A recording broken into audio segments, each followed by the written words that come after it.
뽀얀 피부에 블랙홀과도 같은 출구 없는 눈망울에 세계관 내 최고로 기품 있는 취향까지 가진 이 생명체 소울킹 요호호호 브룩.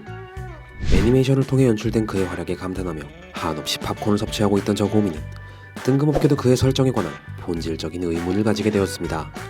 당초 존재 자체가 죽은 사람의 살이 썩고 남은 앙상한 뼈를 뜻하는 해골. 본인의 의사와는 상관없이 해골로서의 삶을 이어가고 있다곤 하지만 이미 뼈만 앙상이 남은 그에게 딱히 나이나 세월의 개념을 정의내리는 것 자체가 무의미해 보이는 부분이고 하니. 브룩, 너 언제까지 살 거니?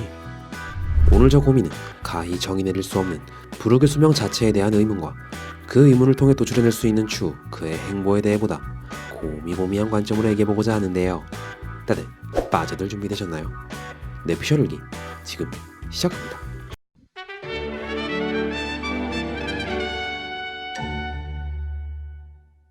살아생전, 그러니까 지금과 같은 해골이 아닌 눈, 코, 입 달린 멀쩡한 사람 시절의 브룩은 사용자를 죽음으로부터 딱 한 번 환생시켜준다는 부활 열매를 먹은 덕에 전 해적단이 전원전멸했음에도 유일하게 살아남아 안개 자욱한 바다에서 영혼인 채 둥둥 떠다니며 약 1년간 자신의 몸을 찾아 헤매었다는 과거를 밝힌 바 있습니다. 발견했을 땐 이미 시체. 아쉬운 대로 이 모습으로라도 살자 해서 환생한 게 지금의 해골외관을 띠고 있는 결정적인 계기라고 하지요. 이 이야기는 우리가 흔히 알고 있는 그가 먹은 악마 열매의 성질 자체로 하여금 지금의 해골 모습으로서 존재할 수 있는 이유로 정의되어 있습니다. 이해할 수 있습니다. 악마 열매 컨셉 자체가 상식으로 납득하기 어려운 이질적인 힘에 근거한 요소이고 하니 설령 그게 해골이라 한들 열매를 통해 부활한다는 설정은 충분히 실현 가능한 일이겠지요. 다만 걸리는 게 있다면 모든 장기가 깨끗이 썩어 근육과 힘줄 하나 남아있지 않은 그가 위도 없이 밥을 먹고 목젖도 없이 우유를 마시고 성대도 없이 팬티를 요청하는 둥 단순 해골로 부활했다는 리스크를 제외하곤 인간으로서의 제 기능을 모두 구사한 채 영생을 누린다는 설정에 너무도 사기적인 캐릭터로 구현되어 있는 것이었습니다. 물론 이러한 그에게도 약점은 존재합니다. 브룩이 말하기를 자신은 전신을 파괴당하는 시점서 충분히 죽을 위기에 놓일 수 있다 합니다. 또한 해골 이전에 소울로 형성된 그이니만큼 빅맘의 소울 열매와 같은 능력으로도 그의 목숨을 거두는 게 가능하다 하는데요. 다르게 말하면 이는 아예 존재 자체를 파괴시키거나 영혼을 뽑아가지 않는 이상 브룩에게는 스스로의 몸을 지탱해 함께 밀고 병들어가는 세포의 개념 자체가 존재치 않기에 그가 원한다면 지구가 종말의 위기를 맞을 때까지도 더 살 수 있다는 결론이 나오게 된다는 사실. 과거 작가는 SBS 인터뷰를 통해 브룩의 해골 음악가 포지션 컨셉을 2000년도 초에 처음 고안해 등장 지점까지도 고민할 정도로 그의 배경에 많은 장치들을 심어두었다 설명한 바 있습니다. 여기서 흥미로운 건 이러한 장치들 중 하나로 우리가 흔히 무한대 모양이라고도 하는 숫자 8의 근거에 그의 캐릭터 설정들을 하나하나 연출해 두었다는 점인데요. 브룩의 2년 전 나이 88세, 브룩의 2년 전 키의 미국 기준 8.8피트. 끝으로는 동료가 된 후로는 좀처럼 사용되지 않는 2년 전 그가 연주한 그랜드 피아노의 평균 건반수가 하필이면 88개라는 사실까지. 눈치채셨습니까? 그렇습니다. 이제 보니 작가 브룩이 고르 영생에 관한 무한한 덕밥들을 등장과 함께 대놓고 일러주고 있던 것이었습니다.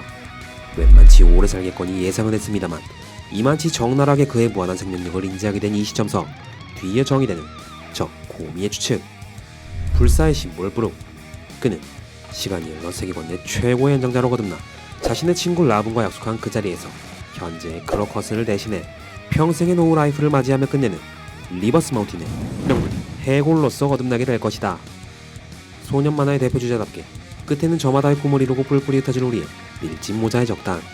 이중 브룩이 성취해야 할 것은 단연 위대한 항로 초입에 두고 온 그의 베스트 프렌드 라분과의 재회. 52년 전 반드시 돌아오겠다는 말과 함께 크로커스에게 라분을 맡기고 떠난 브룩은 1년이 채 지나지 않아 전염병으로 모든 동료들을 잃고 영영 그 약속을 지킬 수 없는 상황이 되어버렸습니다. 이러한 일을 알 길이 없는 크로커스는 직접 그들의 행방을 찾는다는 전제하에 로저 해적단의 항해에 동참해 3년간 온 바다를 들쑤시고 다녔다 합니다만 결국 얻게 된 건 위대한 항로를 여행 중 브룩 해적단이 겁을 먹어 라분을 버리고 도망쳤다 하는 불미스러운 오해뿐이었지요. 고로 모든 여행이 종결된 후 브룩에게 가장 먼저 연출되어야 할 해피엔딩은 이제는 노인이 된 의사와 해골 뮤지션이 만나 지난 52년간의 오해를 풀고 자신이 버려졌다는 사실을 부정하며 끝없이 자해한 라분의 상처를 보담아주는 일. 아픔도 원망도 없이 이제는 즐거운 멜로디만이 가득 퍼지게 될 이 위대한 악로의 초입에서 머지않아 수명이 닿을 크로커스를 대신해 라분의 곁에 머물 부르게 리버스 마운틴 임기 기간은 과연 어느 정도일까요? 이와는 별개로 혹여나 부활부와 열매로 고우리님도 살릴 수 있지 않을까 기대하는 저 고민은 미안하지만 부르게 죽음을 기원하는 바입니다.